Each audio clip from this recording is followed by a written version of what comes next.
RSS ఇటీవల సలహా ఇచ్చింది, అన్నీ తానే చేశానని చెప్పుకోవడం అనేది మంచిది కాదు. నిజమైన స్వయం సేవకునికి హ్యూమిలిటీ ఉండాలి. అన్నీ తానే చేశాను, అన్నీ తానే చేస్తాను, అంతా తన చుట్టే తిరుగుతోంది అనేది సరైంది కాదు అంటూ ఆర్ఎస్ఎస్ అధినేత మోహన్ భగవత్ ఈ మధ్య చెప్పాడు. ఇంకో అడుగు ముందుకేసి ఆర్ఎస్ఎస్ నాయకుడు ఇంద్రేష్ కుమార్ అయితే రామభక్తుల్ని సైతం అహంకారానికి గురైనప్పుడు రాముడే శిక్షించాడు అంటూ బీజేపీ అయోధ్యలో ఓడిపోవడం, యూపీలో దెబ్బతినడం, దేశంలో దెబ్బతినడం పైన వ్యాఖ్యానించారు. అయినా కూడా మార్పు ఏమీ వస్తున్నట్టు కనబడం లేదు. ఎందుకంటే మహారాష్ట్ర ముఖ్యమంత్రి శివసేన నాయకుడు ఏక్నాథ్ షిండే నరేంద్ర మోడీ 2 గంటల పాటు ఉక్రెయిన్ యుద్ధాన్ని ఆపాడు అంటూ వ్యాఖ్యానించాడు. గతంలో కూడా బీజేపీ నాయకులు చాలాసార్లు చెప్పారు ఉక్రెయిన్ యుద్ధాన్ని మోడీ ఆపుతున్నాడు అని. మరి ఉక్రెయిన్ యుద్ధాన్ని ఆపిన మోడీ పాలస్తీనా గాజాపై జరుపుతున్న యుద్ధాన్ని ఎందుకు ఆపలేకపోతున్నాడు? ఇరాన్ ఇజ్రాయిల్ల మధ్య ఘర్షణ ఎందుకు ఆపలేకపోతున్నాడు? పాలస్తీనా గాజా ప్రజలపైన ఊచకోత జరుగుతోంది కదా, మారణ హోమం జరుగుతోంది కదా, బెంజమిన్ నెతన్యాహు నరేంద్ర మోడీకి బాగా సన్నిహితం కదా, ఈవెన్ పుటిన్ కన్నా సన్నిహితం. మరి ఎందుకు ఆపలేకపోతున్నాడు అనే క్వశ్చన్లు వస్తాయి. అందువల్ల రష్యా ఉక్రెయిన్ల వార్ను అమెరికా ఆపలేక, చైనా ఆపలేక మోడీ ఆపాడు అనేటువంటిది ఎంతటి ఎగ్జాగరేషన్.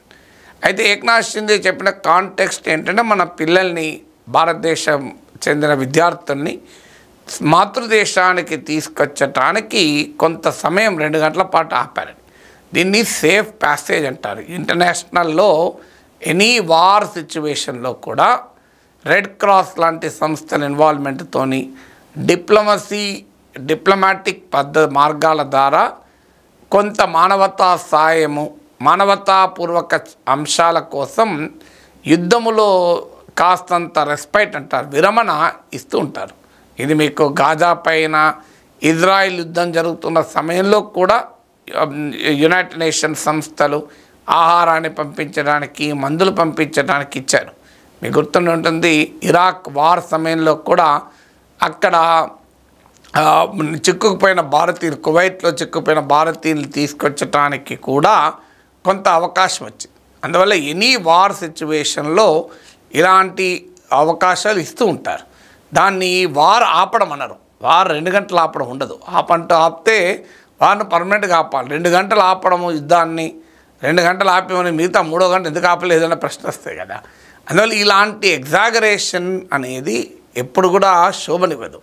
అలాగే నరేంద్ర మోడీ ఒక ఇంటర్వ్యూలో చెప్పినట్లు భగవంతుడు నన్ను ఒక ప్రత్యేక కార్యం పైన పంపించాడంటూ వ్యాఖ్యానించాడు. అంతకుముందు చాలామంది నాయకులు దైవదూత, ఈవెన్ వెంకయ్య నాయుడు లాంటి నాయకులు కూడా మోడీని దైవదూత అని పిలిచారు, మెసెంజర్ ఆఫ్ గాడ్ అని. సో ఇలా భగవంతునితో అనుసంధానం చేయడం మోడీని ఇవాళ ప్రతిపక్షాలకు ఆయుధమైపోయింది. మాకరికి ప్రైమ్ మినిస్టర్ని మాక్ చేయడానికి, ఎద్దేవా చేయడానికి కాంగ్రెస్ పార్టీ అపోజిషన్ అయితే ఏకంగా నాన్ బయాలజికల్ ప్రైమ్ మినిస్టర్ అని నేను రాహుల్ గాంధీ పార్లమెంట్లో మాట్లాడినప్పుడు మోడీతో పరమాత్మ చెప్తూ ఉంటాడు. మోడీ ఆత్మకు అది 8 గంటలకు నోట్లు రద్దు చేయమని చెప్పాడు, రద్దు చేశారు. నీట్ పేపర్ లీక్ చేయమని చెప్పాడు, లీక్ చేశారంటూ కూడా విమర్శలు మొదలయ్యాయి. అందువల్ల ఈ భగవంతునికి మోడీ యొక్క అనుసంధానం గురించి చెప్పడం ద్వారా ఒక హయ్యెస్ట్ లెవెల్కు తమ నాయకుని తీసుకెళ్ళడం, నాయకుని పట్ల అభిమానం ఉండడం వేరు, వ్యక్తి ఆరాధన విశృంఖల స్థాయికి తీసుకెళ్ళడం. సో ఇక 3వది G20, G7 సమావేశాల సమయంలో కూడా అసలు ఒక ప్రపంచాన్ని విశ్వగురువుగా మోడీని అభివర్ణించి చెప్పడం. అందరికీ తెలుసు G20 అనేది రొటీన్గా ఎవ్రీ ఇయర్ ఒకరు దానికి ప్రెసిడెంట్షిప్ ఉంటారు. గతంలో ఇండోనేషియా ఉంది, ఇప్పుడు ఆ తర్వాత మనం ఉన్నాం, మన తర్వాత ఇంకోటి ఉంటారు. ఆ 20 దేశాల్లో రొటేషన్ ప్రాతిపదిక పైన ప్రతి దేశము కూడా G20కి నాయకత్వం వహిస్తుంది. అంతకుముందు దశాబ్దాల క్రితం కూడా భారతదేశం G20 ఏంటి, G77 77 దేశాల కూటమికి కూడా నాయకత్వం వహించింది. 100కు పైగా సభ్య దేశాలను అలీనోద్యమానికి కూడా భారతదేశం నాయకత్వం వహించింది. It is not the first time. అందువల్ల G20కి మన నాయకత్వం వహించడం అనేది ఒక తాత్కాలికమైన పరిణామం. కానీ G20ని భారతదేశమే నడిపిస్తుంది అనే రీతిలో దాన్ని ప్రజెంట్ చేశారు. కోర్స్ భారతదేశం లాంటి ఒక ముఖ్యమైన దేశం ప్రపంచ రాజకీయాల్లో అక్కడ మోడీ ఉన్నా ఇంకెవరున్నా India will continue to play an important role, దాంట్లో ఏం డిస్ప్యూట్ లేదు.